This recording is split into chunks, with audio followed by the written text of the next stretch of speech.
Hi everyone, मैं हूं मधु और स्वागत है आपका मेरे चैनल ट्विंस मामा में। आज के वीडियो में मैं आपसे बात करने वाली हूं about why pre schooling is important. आजकल आपने देखा होगा, आपके मेरे जमाने में शायद ऐसा नहीं था, लेकिन अब everybody sends their kids to pre school. मतलब 2.5-3 साल की उम्र से 6 साल की उम्र तक बच्चे प्री स्कूल में बिताते हैं। तो इसका ऑब्वियसली कुछ तो इम्पोर्टेंस होता होगा। सो रिसर्चर्स का ये कहना है कि प्री स्कूलिंग एक बहुत ही इम्पॉर्टेंट बात होती है बच्चों के लिए, बिकॉज ये आपके बच्चे को एक फाउंडेशन प्रोवाइड करती है, foundation related to their academic skills as well as social developmental skills. For example, separation anxiety का आपने सुना होगा। ऑलरेडी मेरे चैनल पे एक वीडियो है सेपरेशन एंजाइटी रिलेटेड। मतलब छोटी उम्र में बच्चे 24/7 माँ बाप के साथ होते हैं, एटलीस्ट मॉम के साथ तो होते ही हैं। फिर धीरे धीरे अगर मॉम वर्किंग है तो उनको बच्चे को किसी और के साथ छोड़कर जाना पड़ता है। उस दौरान बच्चों में जो एंजाइटी होती है और उसकी वजह से जो भी सिम्टम्स या फसीनेस उनमें दिखता है, इसे कहा जाता है सेपरेशन एंजाइटी। अगर एक माँ वर्किंग है तो फिर बच्चे को शायद काफ़ी पहले ही इससे डील करना पड़े, तो वैसे बच्चों में ये सेपरेशन एंजाइटी बहुत ज़्यादा इश्यू नहीं रहता by the time they reach pre schooling age. लेकिन अगर बच्चा एक ऐसे एनवायरनमेंट में है जहाँ माँ उसके आसपास पूरे दिन भर मौजूद होती है, तो ऐसे में बच्चों में सेपरेशन एंजाइटी काफ़ी दिखता है।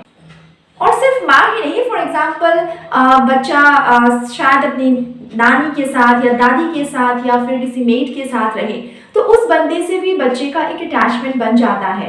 तो प्री स्कूल में अगर आप उसे छोड़कर आए, धीरे धीरे ये जो सेपरेशन एंजाइटी का इशू होता है उनमें कम होता है, because pre schooling is a flexible environment, बहुत लंबा ड्यूरेशन भी नहीं होता।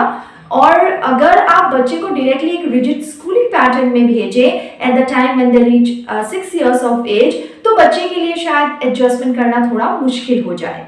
और इसके अलावा प्री स्कूल बच्चे को एक स्ट्रक्चर्ड सेटिंग में किस तरीके से बिहेव करना होता है, उनको डिसिप्लिन किस तरीके से रहना होता है, या फिर शेयरिंग कैसे करना होता है, इस तरीके के बहुत सारे एक्टिविटीज से रूबरू करवाता है।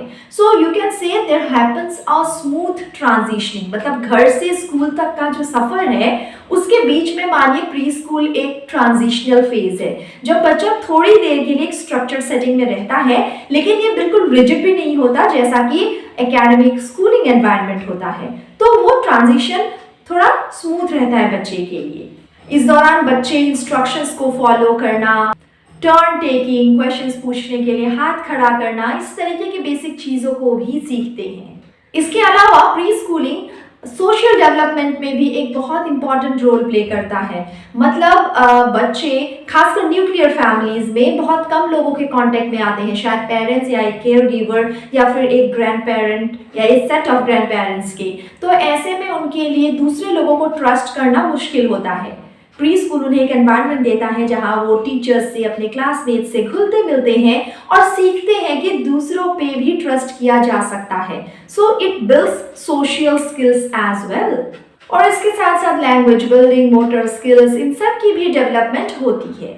अक्सर बच्चे घर पे जब होते हैं काफ़ी सेल्फ सेंटर्ड होते हैं, उनकी सारे ख्वाहिशों का उनके पेरेंट्स ध्यान रखते हैं, लेकिन जैसे बच्चा प्री स्कूल में जाता है उनको दूसरों की ख्वाहिशों की रिस्पेक्ट करना भी धीरे धीरे आ जाता है। उनको टर्न टेकिंग आता है, मतलब चलो मेरे फ्रेंड को अभी ये खेलना है तो वो खेल ले, उसके आगे मैं खेलूंगा। इसके अलावा प्रॉब्लम सॉल्विंग भी वो सीखते हैं। बच्चों को ये भी समझ में आने लगता है कि what they are capable of doing, क्या क्या वो खुद से कर सकते हैं। फॉर एग्जाम्पल, घर में शायद वो अपनी मॉम से पानी मांगे, मॉम उन्हें पानी पिला कर दे, लेकिन जब वो प्री स्कूल में जाते हैं दे स्टार्ट बिकमिंग इंडिपेंडेंट। इसके अलावा इस उम्र में बच्चे काफ़ी क्यूरियस होते हैं, तो उनके दिमाग में जो भी सवाल आते हैं इस दौरान उसका आंसर्स उनको प्री स्कूल में टीचर्स के माध्यम से मिलता है। तो ये भी एक बहुत ही पॉजिटिव बात होती है। और यही नहीं, ऑब्वियसली वो 1 2 3 या ABCs वगैरह भी सीखते हैं, may be through different mediums like story telling या फिर ब्लॉग पेज या फिर इंटरैक्टिव सेशंस। और साथ साथ कुछ फन एक्टिविटीज जैसे डांसिंग, सिंगिंग, को करिकुलर एक्टिविटीज, इनका भी एक एक्सपोजर मिलता है एक बच्चे को। सो छोटे बच्चों को जब आप प्री स्कूल भेजते हैं तो you shouldn't think much about academic milestones, rather ये देखिए कि उनका foundational skills related to social development कैसा बन रहा है. This is what I understood after reading many research articles related to pre schooling. हाँ, इस प्रोसेस में बच्चे obviously letter identification, letter writing या फिर number writing, number identification, shapes and sizes, ये सब के बारे में थोड़ा बहुत ज्ञान ऑब्वियसली एक्वायर करेंगे इन दिस एंटायर प्रोसेस. लेकिन इसे एकेडमिकली कॉम्पिटिटिव वे में जज करना आई डोंट थिंक सही रहेगा. So this is all about importance of pre schooling. So recently मैंने भी डिसाइड किया है कि अपने बच्चों को अभी मैं प्री स्कूल भेजने वाली हूँ. They didn't go for play group because घर के आसपास काफ़ी बच्चे थे, तो यहाँ पे ही वो एक्सपोजर उनको मिला. और ट्विंस हैं तो घर पे भी काफ़ी वो मिलजुल कर खेल लेते हैं. अब they are 3.5 years old, so I am going to enroll them in a preschool and let's see. मैं आपसे शेयर करती रहूँगी कि चीज़ें कैसे आगे बढ़ती हैं. Thank you so much for watching my channel. For my new viewers, this is a channel related to parenting and pregnancy. तो आप काइंडली मेरे चैनल के प्लेलिस्ट को चेक कीजिए. मेरी जो भी एक्सपीरियंसेस रही हैं अब तक की पेरेंटिंग की, इसके अलावा अपने क्लिनिकल नॉलेज और एक्सपीरियंसेस पे बेस करके मैंने बहुत सारी बातें प्रेगनेंसी रिलेटेड भी की हुई हैं चैनल में. अगर आपको लगता है कंटेंट अच्छा है चैनल का, तो अपने फ्रेंड्स एंड फैमिली में वीडियोस को शेयर ज़रूर करें. Thank you so much. See you soon.